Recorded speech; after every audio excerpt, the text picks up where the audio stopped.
May paraan na pala ang mga OFW na hindi makakauwi sa bansa para matunghayan ang graduation ng kanilang mga anak. Yan ang ipinakita ng ilang public schools sa Taguig sa pamamagitan ng e-graduation. May report si Maria Bulaklak Ausente. Sa bawat marcha ng mga mag-aaral na magtatapos, kaakibat nito ang ligayang hindi matatawaran. Dahil sa ilang taong pagsusunog ng kilay, sa wakas, mahahawakan na rin ang minimithing diploma. Kaligayahan din ng magulang na makita ang anak nag-graduate. Pero paano kung nasa malayo o nasa ibang bansa? Sa proyektong e-graduation, wala ka man sa Pilipinas, hindi ka naman pahuhuli sa mahalagang araw na ito. Dahil iyong kamag-anak, mapapanood mo in real time mula sa kanya pagmarcha hanggang sa pagtanggap ng diploma. Tulad ng graduation sa Signal Village High School at Tipas Elementary School Annex sa Taguig City, live na napanood sa internet.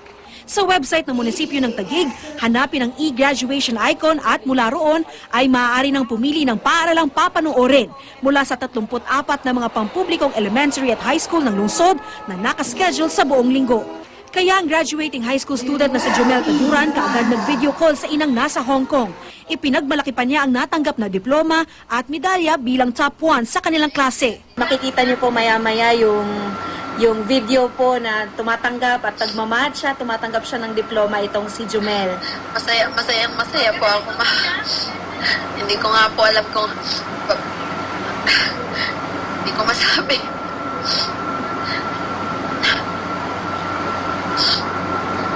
Anak, congratulations.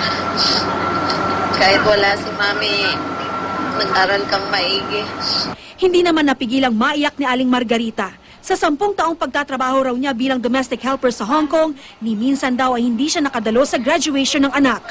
Ang tagal ko pong pinangarap na pag-graduate ang anak ko sana man lang masabitan ko sila ng medalya. Kaya lang po,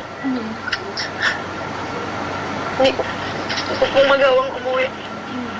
Hindi niya napanood ng live ang graduation pero maaari pa namang i-replay ito. Maganda po kasi po, kahit pa paano po nakita ko po yung anak ko. Tagal-tagal ko na po, 4 years na po hindi ko siya nakita sa personal. At least kahit pa paano po sa graduation na program nyo, nakita ko yung anak ko. Ngayong magkokolehiyo na si Jomel, dobling pagsisikap daw ang gagawin ng ina. Computer engineering kukunin mo? Sa PUP. Okay lang sa akin yun, anak ko, kung ano ang gusto mong course. Nasa sayo kasi ikaw naman ang mag-aaral Ako, nandito lang, suporta lang. Mag-ingat ka dyan. Miss ka na namin ni Kuya. Anak, kahit malayo ang mami mo, mahal na mahal ko kayo ni Kuya mo. Mag-aral kang mabuti. Ayon sa IT Department ng Taguig, kalahating araw lang daw nilang sinep up ang e-graduation. Wala pa raw silang ginastos.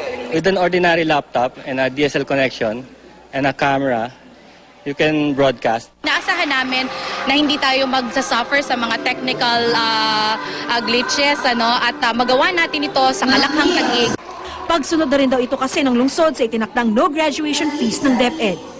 Maria Bulaklak Ausente, GMA News.